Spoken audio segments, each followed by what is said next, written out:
Hello and welcome back to Loud Creations. Today I am doing my second video for my lavender vanilla mead that I started on the new moon in Virgo a couple weeks ago, and now we are coming around to the full moon in Pisces. And so this is kind of just my rough schedule on how I am starting and checking in on my meads. And so today it is barely bubbling.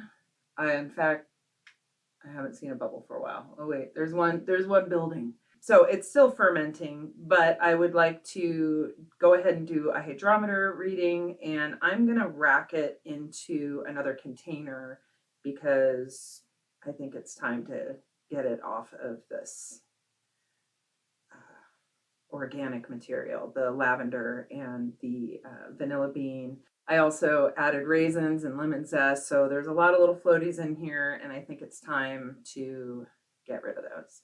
So before I get going on that, I thought that it would be a good time to kind of talk about the herbs that I put into this mead in the last video, which I'll put a link in the description for that one. I talked a little bit about my rationale for selecting the herbs that I put into this metheglin, but I didn't get very much deeper into it. So I have my notes here. So I'm going to start with lavender. Lavender is one of my favorite herbs. The smell just is, I love it. So I have lavender oil, lavender flowers, lavender, hydrosol, all of that stuff. I love lavender. So it's about time that I threw a little lavender into some honey and fermented it. But I wanted to just give a little bit of the high level of the folklore. There's so much folklore around lavender from all over the world. I believe the plant is native to the Mediterranean. Correct me if I'm wrong, because I'm going off some of this off of memory. And it's known for its calming effects, but it also is somewhat energizing and uplifting as well. And it's ruled by the planet Mercury, which is also the ruler of the zodiac sign Virgo, which is what I started this mead on the new moon in Virgo. So there's a connection there. Some of the folklore goes back to biblical. It's all over in the Bible. I believe it was a plant that Adam and Eve took with them when they were given the boot, kicked out of, the garden. It's also a plant that is documented in ancient Egypt. There are stories around it all over the place. Some of the magical properties of lavender, according to all the books that I rifle through and some of my research online, is it repels evil, increases psychic abilities. It's used with other herbs to attract elves, fairies, and sprites. You can use it as incense to help with meditation. It can be used for dream work, purification in baths or using incense, and also to preserve chastity. Okay, so and some other of the uses in more ancient times for lavender and currently, it's been used in love and protection spells. It was also included in the four thieves vinegar that was used during the plague to keep the plague away and to ward off evil spirits. I might have already said that. Attract and males. So it's also can be used to attract men, but it's also back to what I said about preserving chastity. So I don't know how that works, but there always seem to be kind of opposing sides to everything. And also protect from violence, ward off bugs, cure tension headaches. It's antiseptic and it helps with burns. It was also used, it was burned in sick rooms as well to kind of clean it out. Okay, so now that I've rambled on about the magical and ancient uses of this herb, I also wanted to list off the medicinal value that I have taken out of some of my books on herbal medicine. Lavender relaxes muscles, eases spasms. It helps with gas, nausea, indigestion. It encourages sleep. It calms the nerves. It can help with tension, headaches. It can help also with sunburns. Let's see. It can treat infections and wounds and eczema and ulcers. The list goes on. And I find that that's kind of typical for a lot of these herbs, that they have multiple uses, both practically, magically, and in ancient times. So, oh, another one, insomnia, cramps, depression, and anxiety.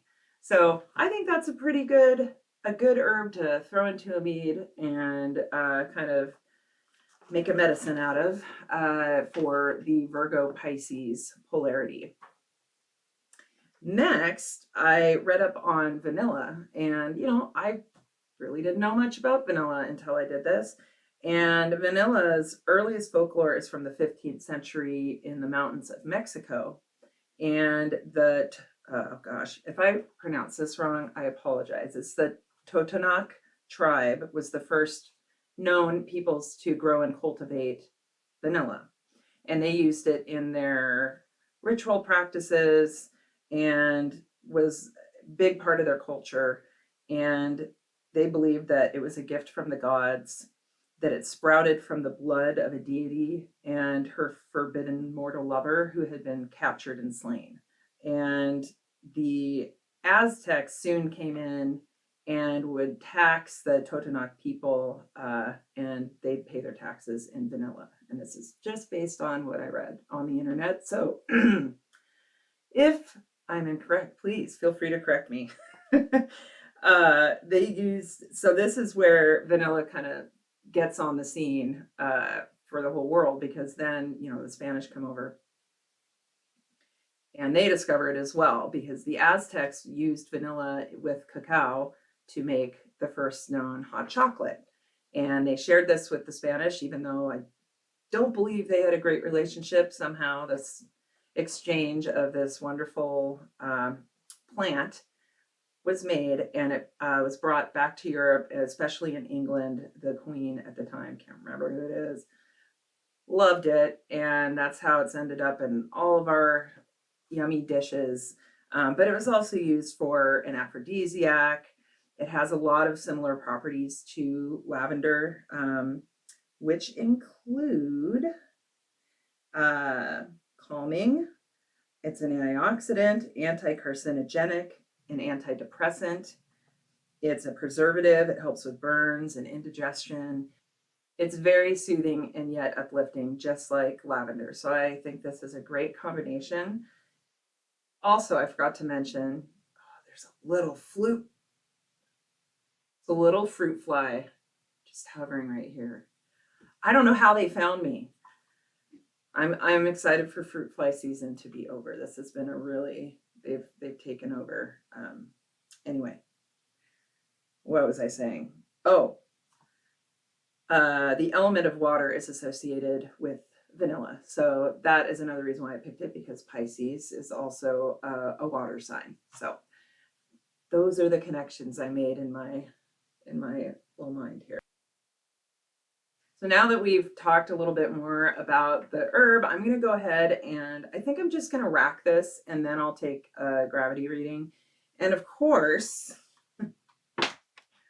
I don't have any of my regular gallon carboys, so I'm going to use this gallon wide mouth. I don't know if it's a full gallon. I can't recall, but we'll see if all of this fits in here. I kind of have my doubts.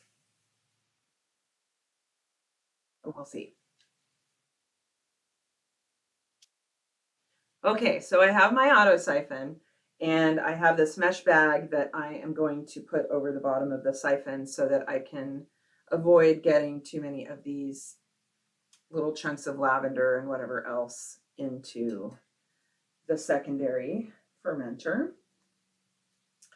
So we're just gonna, I take this off, toss that in there, toss.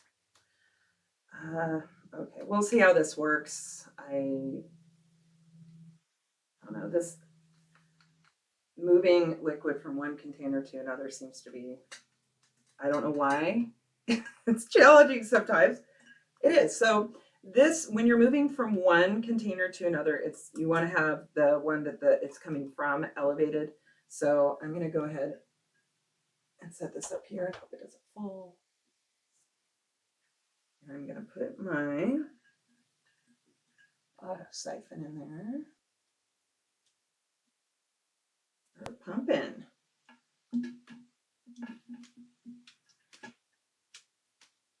Woo. Well, I can smell the lavender, that's for sure. My concern with this mead is I have not worked with lavender before, so I tried to research as much as I can as far as how much lavender to use, and the range was pretty large, like it was a broad range. So I went on the low end. In fact, I went even lower, and I am currently making a lavender extract. If I think it needs more of the flower, I might just drop some in to secondary, but I'm going to hold off until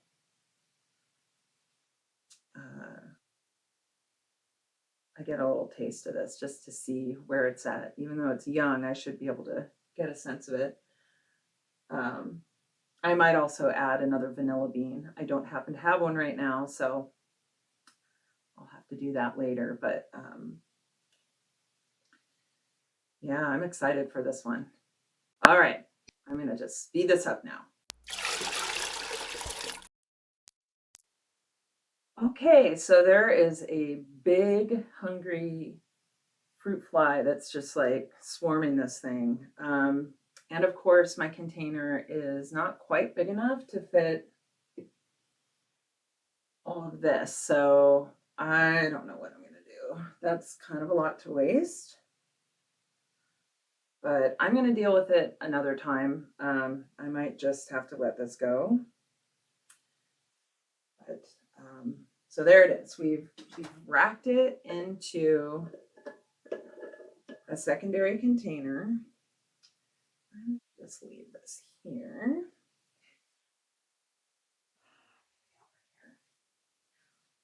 I tend to put containers down and then I forget and I get in the zone and then I knock them over. So hopefully I don't do that this time. Okay, so I'm going to go ahead, a hydrometer reading. Now this, I put way too much honey in this, and it was, I believe the starting gravity for this was 1.15, which is really high. Okay, so I am going to get some of this out of here. Let's make sure all the sanitization fluid is out. This way. Oh, why'd I do that? Don't blow bubbles into your meat like I just did. I think there's enough gas in here to where I'm not really worried. But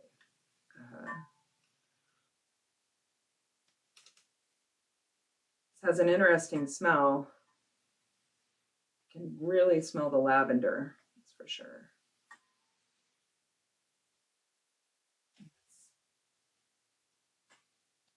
Excited to taste this too. I brought my cup. I mean, I know we're it's only been 2 weeks, so if I have a stuck fermentation, that'll bring me to my other topic that I want to cover before moving on here. But I assume this is going to be kind of high because of how high the original gravity was. It was get my little calculator. So I'm gonna write down what this gravity reading is as soon as I get to it.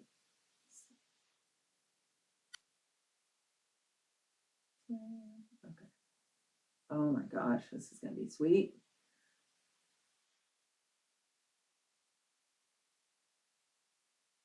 So it is 1.040.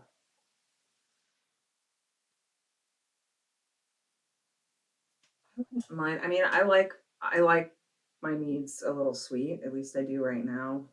That I have a feeling will change though, because it gets to be a bit much after a while. Anyway, I'm going to type this in. So my original gravity was insanely high.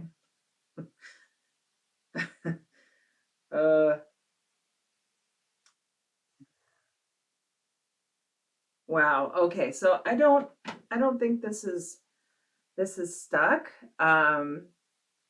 But it is already at almost 15%, 14.5%. So yeah, pour a little of this into a glass just to have a little tasty. The rest of this is going to go in here. I'm going to go ahead and degas it a little bit too. And that's basically just stirring it up and getting some of the bubbles out. Oh, it has a really nice, it smells like something. It smells like,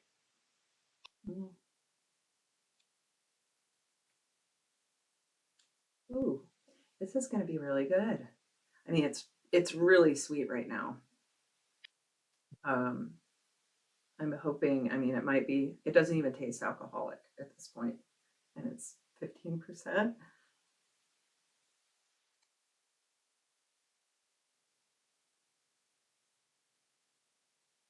Yeah, it's a lovely smell. I can't place it. It smells like a kind of soda pop, but I cannot, at the moment, remember what exactly that smell is, but it's really nice. Maybe cream soda. It smells like cream soda. That's what it is. Because I put that vanilla in there. It's vanilla and cream soda, right? So I really don't. I could smell the lavender like up front, but tasting it, and there's very little lavender. Whoa, yes. I don't know if you can hear that. There's a bunch of bubbles happening here. So I'm just going to let some of this out. Yeah, I think it's still very much fermenting. So let me cover this up so that pesky little fly, he seems to have gone away. Maybe it's the high alcohol content. It's like, nope. I'm just gonna carry on.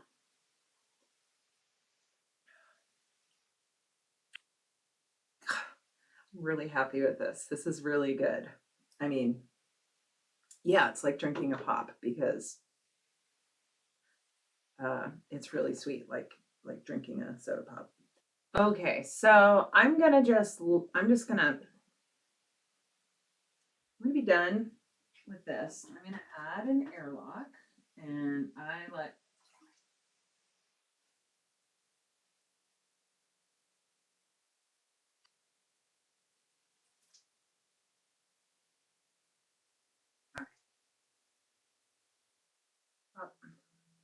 Okay, so I'm putting this in, and I bet even while we're sitting here, this will go because there's a lot of gas in here.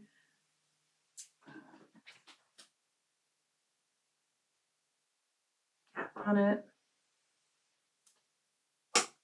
I'm really hoping, so I think I put D47 in here, and the tolerance for that, I believe, is 14%, and I'm already over 14%.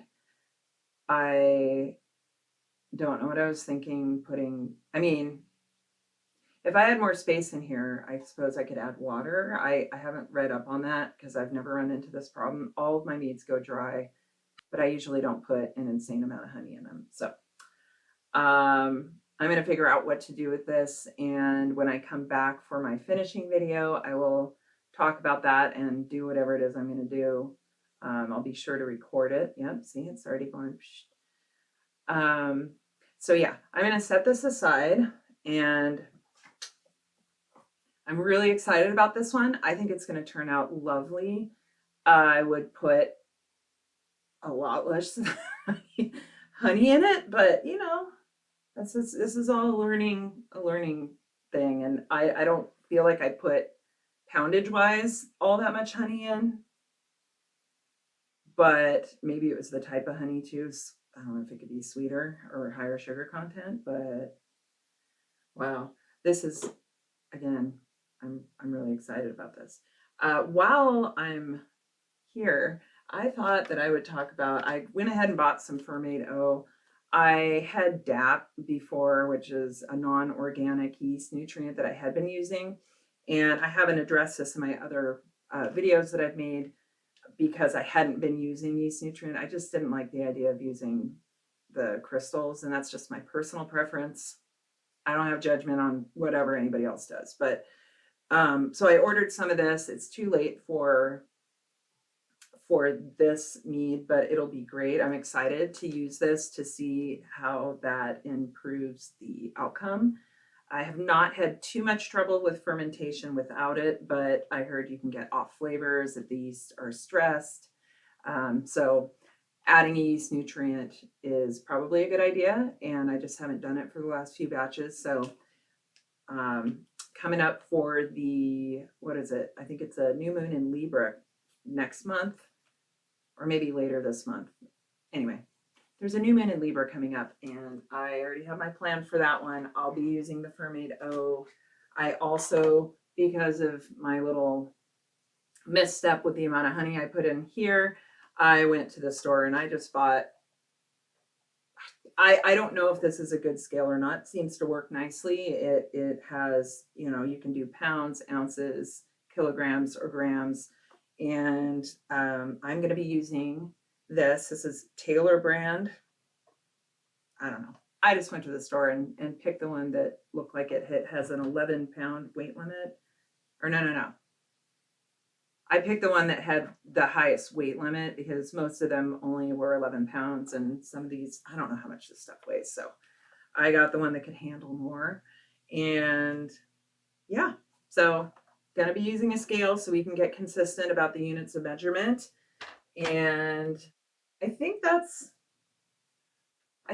all for today. I hope that this video is useful, and I will be back again. I haven't decided when I'm going to move to the next step with this. I think I might wait until there is a full moon in Virgo, since I started on the new moon in Virgo. So I think that'll be about 6 months total, and it's only been a couple weeks. So this might be the last time you see this mead for a little while, but I will definitely be back with a finishing video and a tasting video. So stay tuned. And if you like the content that I'm making here, please be sure to subscribe, because I will be doing more mead videos every month. I'm going to do at least 2 or 3. So yeah, join me if you want to, and I will see you next time. Thank you.